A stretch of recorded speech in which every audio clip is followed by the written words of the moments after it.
Kiragenda neza, turangije ama district 6, ubu tutangiye umujyi wa Kigali. Yego. Hanyuma mu mujyi wa Kigali kubera ko uburyo abantu batuye n'umubare w'abantu batuye ahantu, turagenda dukora muri buri karere ko mu mujyi imirenge 2, hanyuma tukarotetinga buri cyumweru tukajya mu yindi mirenge.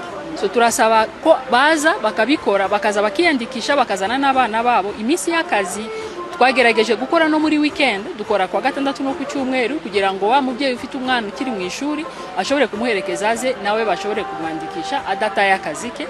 Hanyuma tunakorana mu gitondo cyane guhera saa moya tuba duhari. Hanyuma hari n'amasite amwe namwe tuzajya dukora n'amasaha ya nyuma ageza mu masaa moya z'imugoroba, ariko ntabwo ari yose, biterwa n'ubwumvikana na district, bakaduha site imwe iriho team zikora mu ijoro, ariko ahandi hose ho kuva saa moya kugera saa 11 team zacu ziba ziri hari tayari rwose gutanga service. Umuturage uje aza yitwaje azi nimero z'ababyeyi be kugira ngo tuchore gukora ya family tree. Akaza azi nimero zazo, niba yarashatse akaza yitwaje nimero y'irangamuntu yo bashakanye, hanyuma agashaka n'ama application number y'abana be niba abafite kugira ngo ashobore kubandikisha. Imbogamizi tubona ni ababyeyi batitabiriye kwandikisha abana babo ku gihe.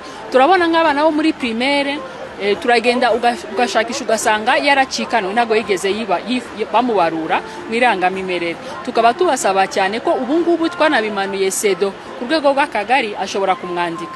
So turagira ngo ababyeyi bose bagende barebe ko abana babo banditse, noneho kugira ngo cya gihe baje aha ngaha aza afite gusa code bamubaruriyeho bakahita banamufotora.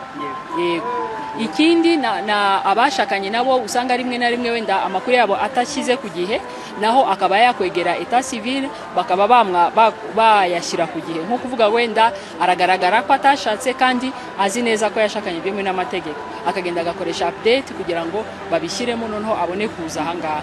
Ikindi kintu kandi nacyo, umuntu ufite nka internet, afite na laptop cyangwa se smartphone, ashobora gukora ibi byo kwemeza amakuru, ashobora kubyiyemereza ku Irembo. Irahari iyo service iri ku Irembo, ashobora gukora pre-enrollment buryo ahangaha kuri site aza gusa yifotoza ahita yitahira. Nabyo ubwo n'uburyo bwinshi twashyizeho kugira ngo tworohereza abantu, umuntu aje kuri site ntaharenge iminota irenze 10 ahite yitahira.